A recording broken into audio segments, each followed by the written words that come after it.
Hello, I'm Tim Hinkle, the Assistant Commissioner for the Division of Modal Planning and Program Management at the Minnesota Department of Transportation. Welcome to this four-part video series on transportation asset management, developed by the Federal Highway Administration's Transportation Asset Management Expert Task Group, or the ETG. As chairman of the ETG, it's my hope that you'll find this video helpful as you implement an asset management program in your organization. Through the ETG, the Federal Highway Administration is promoting transportation asset management with its partners at the American Association of State and Transportation Officials, Association of Metropolitan Planning Organizations, and the Transportation Research Board. Transportation asset management is important for any agency that plans, owns, or operates a transportation network. Asset management is a strategic and systematic process of operating, maintaining, and improving physical assets, with a focus on both engineering and economic analysis based upon quality information to identify a structured sequence of maintenance, preservation, repair, rehabilitation, and replacement actions that will achieve and sustain a desired state of good repair of the life cycle of the assets at minimum practicable costs. In order to support the growing interest in implementing asset management and the federal laws and regulations concerning asset management, FHWA established the ETG with the mission to support the increased interest in transportation asset management in order to sustain our nation's transportation infrastructure. The ETG membership includes representatives of state DOTs, the Transportation Research Board, metropolitan planning organizations, academia, and international transportation officials. It also regularly engages representatives from transit agencies and local governments. The ETG provides one of the few forums in which representatives from these various disciplines can meet and discuss how to coordinate their efforts to support sound asset management. The main activities of the ETG are to, number one, describe a framework for the financially sustainable management of infrastructure that integrates asset management with performance management, risk management, long-term financial planning, and sound stewardship of our nation's transportation assets. Second, identify strategies to advance asset management practices. Third, support states in their change management efforts. Fourth, address gaps in our collective asset management practices. And last, provide a forum for discussing emerging asset management issues and agency needs. This four-part video series represents one of many ETG outreach activities. The 4 videos in this series and the companion white papers cover the following topics: integrating transportation asset management into agency business practices, developing human capital and organizational culture to support asset management, integration of transportation asset management into the planning process, and defining cross-asset decision-making. Look for the video series and a wide range of resources, including more information about the ETG, at the Transportation Asset Management Information Portal at tam.transportation.org. Developing human capital and organizational culture to support asset management. When most of us discuss transportation asset management, we tend to focus on systems, deterioration curves, and asset management plans. Understandably, we're concerned about the massive amount of infrastructure we manage and the huge investments and large databases they require. However, our biggest and most important assets may be our people and our organizational culture. These 2 key factors often go unmentioned when we discuss asset management, but they become the largest issues we face when we implement it. Without people who are trained, well-equipped, and operating in an asset management culture, our large management systems and well-crafted policies may not be effective. Our people make the day-to-day decisions that determine how assets are managed. The decisions they make are shaped largely by the culture they come from. If we want to capitalize on the full benefits of asset management, we need to provide our people with the training, the tools, and the culture to succeed. When asset management needs are discussed, we often focus upon important issues such as developing better asset inventories or improved management systems and better forecasting scenarios. These all are critical. However, the expert task group suggests that there is a larger overarching need. It is for an agency to take a systems approach to managing its infrastructure over its whole life. This does not come naturally within every bureaucratic organization. Often silos exist. Assets are managed at different stages of their life by different units that may or may not seamlessly coordinate their efforts. The ETG suggests agencies would benefit by developing a systems approach and training every employee to operate within it. By a system, we mean a set of interconnected components that create a result greater than the product of their individual parts. With a systems approach, an agency acknowledges that assets are best managed over the whole of their life if it coordinates the efforts of planners, data analysts, programmers, designers, construction engineers, and maintenance crews. Each plays an important role which is enhanced if coordinated to provide the appropriate treatments to sustain the asset over its life cycle. Systems are described in many ways, but most bear some resemblance to this graphic. In a systems environment, the organization defines the standard of performance it seeks. Then it measures its current performance and analyzes what resources and efforts are needed to achieve its defined performance. It implements improvement efforts and seeks to control the quality of its output to achieve its defined levels of performance. As seen here, in a systems environment, targets are defined and the organization monitors and improves performance continually.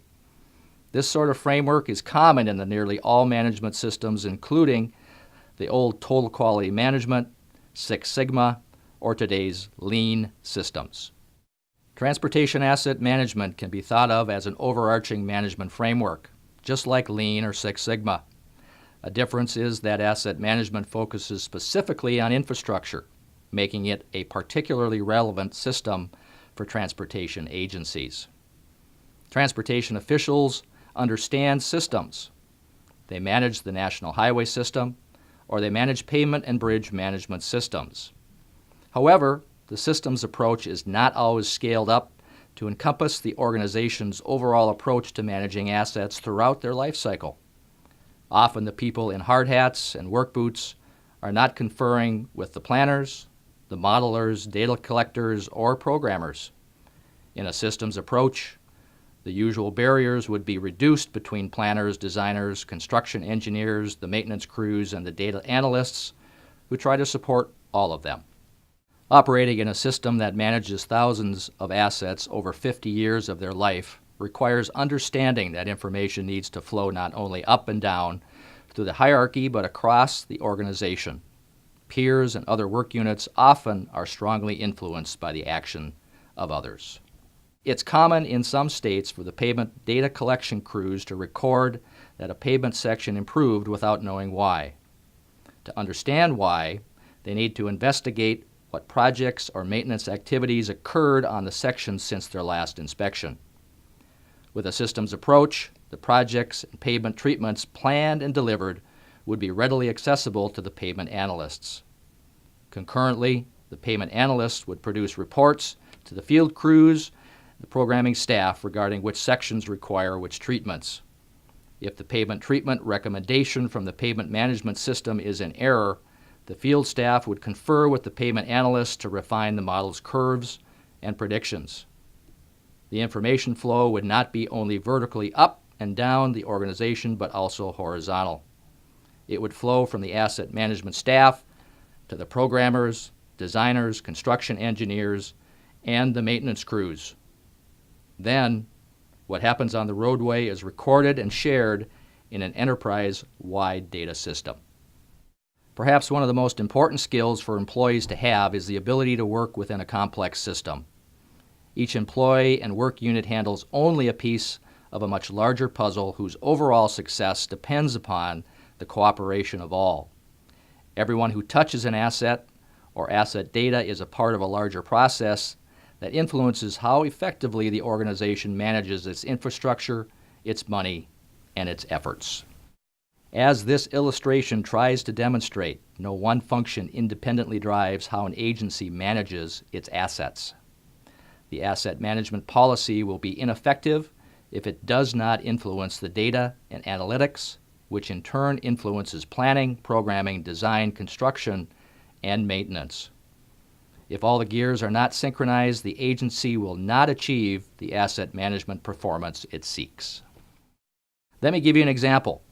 In a systems approach, maintenance crews would not only know how to maintain roadways, but they also would know how many assets they have, what is their condition, and how much effort is needed to sustain their condition targets. As they perform work in the field, the efforts are captured and fed back into the inventories for pavements, bridges, signs, signals, culverts, so forth. The data collection personnel and the maintenance personnel don't operate only within their silos. Their efforts result in a common understanding of how maintenance conditions and maintenance treatments evolve over time. With this better information, everyone benefits. The finance staff have a better understanding of costs, the asset inventory personnel have better data, the maintenance crews benefit from the ability to plan and manage their work. Another example lies with the critically important function of identifying preservation needs. Here you see a thin pavement preservation overlay applied to a southern highway. Such treatments extend pavement life and lower life cycle costs, but it's not always apparent when they should be applied. A pavement management system or a refined pavement data collection process can identify which sections are appropriate for these treatments. They require more analysis and coordination that occurs in a worst-first environment. It was not uncommon in the past for district pavement engineers to identify which roadways were in the worst condition and then to schedule a series of overlays. The worst-first approach usually is not the least expensive approach over the life cycle of an asset. However, it can require discernment to identify when in its life cycle of a pavement would benefit from a preservation treatment. If applied too soon, it's not needed. Applied too late, and it lacks the structure to perform. As agencies step up their pavement preservation efforts, more communication is likely to be needed between the pavement analysts in headquarters and the engineers in the field. The analyst may need to predict 2 or 3 years in advance the optimum timing for the preservation treatment. Then the treatment needs to be programmed, designed, funded, and constructed, which can take 1 or more years. The need for coordination increases even more as preservation treatments are applied to higher volume routes, such as this one in Birmingham, Alabama. Maintenance of traffic plans require more sophistication for higher volume preservation projects than do ones on rural secondary roads where thin treatments are more common. As our asset management treatments become more sophisticated, so do our efforts to coordinate their timing and application. Another skill that is important to individuals and across the organization as a whole is the ability to forecast. Nearly every discipline within asset management depends upon the ability to analyze scenarios and to forecast results. The time horizons vary, but everyone from the maintenance crew to the interstate highway system pavement manager needs to forecast future efforts to sustain their assets. For short-lived assets such as pavement markings, the asset manager may plan ahead only a year or 2. For the manager of the state's major bridge inventory, the planning horizon could extend for 2 or 3 decades. One major bridge replacement could equal the cost of a small department's entire annual construction program. Planning for such major asset investments requires years of advanced effort. Learning to master management system scenarios is another key skill set. Modern pavement, bridge, and maintenance management systems can produce insightful forecasts of needed investments. However, not every agency has invested in the personnel to fully capitalize on them. In some organizations, the management system owner is a technician whose analysis do not influence programming. At their best, these systems can be the executive's investment advisor, illustrating the consequences of different investment decisions. As agencies mature in their asset management practices, they may want to invest in the training and personnel to fully capitalize upon the potential of modern management systems. Although forecasting is important, it also is risky. Uncertainty surrounds making forecasts of how assets will perform years in the future. Agencies will benefit if they enhance their staff's risk management skills. Being able to identify potential risks and estimate their impacts will improve the agency's forecasting ability. Also, managing risks is not just about managing threats. It's about identifying opportunities and understanding when to seize them. As we improve on our asset management practices, we may want to capitalize on the opportunities presented by new materials, techniques, or processes. 10 years ago, warm mix asphalt represented both a risk and an opportunity. By taking a chance on the new technology, we now are reaping its rewards. Risk management helps us identify threats, but even more importantly, it helps us quantify uncertainty and identify opportunities. As agencies extend their asset management horizons and increase the specificity of their performance targets, they assume greater and greater risk. It is less risky to forecast pavement conditions for the next year than for the next 10. However, we need to forecast 10 years into the future to fully capitalize on the benefits of asset management. The types of risks we should understand include those seen here. We will need to predict the risk of excessive construction inflation, declining revenue, seismic events, increased traffic loads, and other uncertainties that could undermine our forecasts. At the same time, opportunities may arise by increasing our use of preservation treatments or trying new materials. The long horizons inherent in asset management increase the number and complexity of risks we face in our forecasts. Agencies may benefit if they increase their staff's understanding of risk management and increase their organization's use of it. Another important individual skill and cultural approach is to operate in a matrixed way. References to matrixed organizations are increasingly common in modern management frameworks. This is because in a complex environment, the old command and control vertical hierarchy lacks the flexibility needed to exchange information quickly across the organization.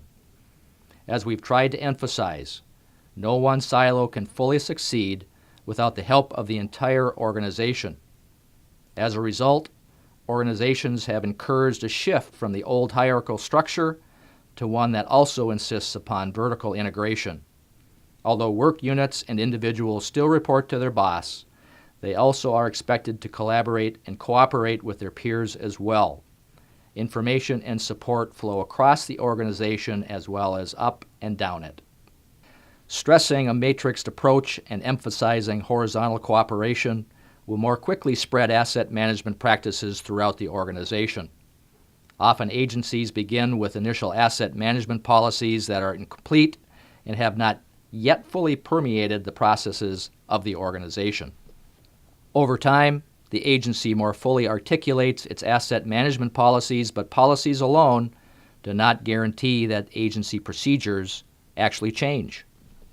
However, by stressing the matrixed approach and encouraging cross-agency cooperation, the asset management procedures gradually expand and influence more areas of the organization.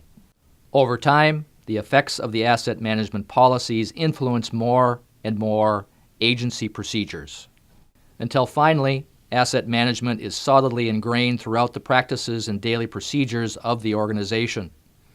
This cultural solidifying is particularly important because of the rapid turnover of many executives. Unless asset management is owned by the staff at all levels, a focus on it may evaporate when leadership changes. Asset management success depends as much upon change management and cultural assimilation as it does upon asset inventories and sophisticated management systems. Another way to solidify asset management is to demonstrate how it helps decision makers to do their job. When they get access to better data and analysis, they are more comfortable making decisions. Agencies benefit when frontline decision makers can access analytical tools, allowing them to dive more deeply into their work unit's performance. The work crew manager can analyze the team's performance, or the district pavement engineer can more thoroughly analyze her district's pavement deterioration trends. Although the statewide management reports are critical, they never will be detailed enough to satisfy every curious manager. Allowing them access to data to conduct ad hoc reports will improve their decision-making. The ability to dive more deeply into analysis requires both organizational and individual skills. Organizationally, the department needs to provide convenient front-end access points to data. These preferably are user-friendly and allow typical users to slice, dice, and map data. Individually, people need some basic search and query tools to analyze the ad hoc data. When the organizational and individual skills are widely dispersed, the agency's decision-making processes improve significantly. Another important form of data analysis is communication. Agencies need to effectively communicate to legislators, their commission, the media, and the public, particularly if they hope to instill asset management as a permanent way of doing business. Actions of a new governor or legislator easily could overturn a mature asset management program. Communicating effectively so that statewide understanding exists can be a critical component of asset management. Creating this understanding requires information provided in many forms for many audiences. Communication is the sending of a message and the receipt of that message. Communication is not merely broadcasting. Different people and different constituencies receive information differently based on their knowledge, backgrounds, and assumptions. Agencies probably will benefit from investing time and effort into communicating their asset management needs, programs, and strategies in different ways to these different audiences. The message that resonates with the Chamber of Commerce may or may not be the message that resonates with an environmental advocacy group. Both, however, will support sound asset management if they understand it. In a perfect world, the legislature and local officials would share a common understanding of the need for the agency to maintain steady, practicable investments in the asset management programs. Shifts in budgets and priorities can undermine the steady, reliable investment needed in areas such as pavement and bridge preservation. Unless they are sustained for many years, preservation efforts will lose some of their effectiveness. Creating a broad public understanding of the agency's asset management strategy can be a critical tool for supporting its success. Closely relating to data analysis and communication is mapping. The geographical information system expert can bring clarity to complex problems by mapping and linking them. When assets are mapped, trends can become apparent that otherwise would be missed. One agency overlaid sources of soft aggregates with areas of poor pavement performance, and a strong correlation was seen. As agencies strengthen their management system expertise, they should consider the role that spatially located data can play in their decision-making process. We would be remiss if we left you with the impression that sound asset management requires only new skill sets. To the contrary, asset management emphasizes and supports the tried and true maintenance practices that we always have emphasized. When we think of the front line of our asset management efforts, we should keep in mind our maintenance crews. The efforts they make every day will influence how our assets perform for years to come. If we want our pavements to perform as designed, we have to make sure our maintenance crews have the resources to maintain drainage and seal cracks and patch potholes effectively. A sound pavement patch that is well compacted and sealed can keep a small pavement problem from becoming a large one. We should remember that it is our maintenance crews who directly affect our customers every day. Although we talk about complex management systems and optimization routines when we discuss asset management, we should not forget that the men and women on the highway every day may be our most important decision-making resources. They know which assets are performing well and which are not. We should not forget the important role they play. We also should invest in them. They need training, material, equipment, and data to perform well. As we develop our organizational and individual skills, we should not overlook the critical asset management role played by maintenance forces, construction engineers, and our materials testing and acceptance personnel. Instead of diminishing their importance, asset management should enhance it. In summary, the ETG suggests that as we take stock of our physical assets, we also take stock of an even greater asset, the people who support us every day. We need to invest in our staff's training and decision support tools. While our agency leaders may come and go, our staff can stay with us for decades. Instilling sound asset management skills in them can help our agency for many years to come. We also should understand the important intangible benefit of creating a culture that appreciates asset management. When our staff understands and embraces asset management, it will become part of how they do business every day. We should appreciate that the culture we create will either support them or constrain them as they practice asset management. If we create an organization that appreciates asset management, its benefits can last long after we have left the agency. On behalf of the ETG, thank you for watching.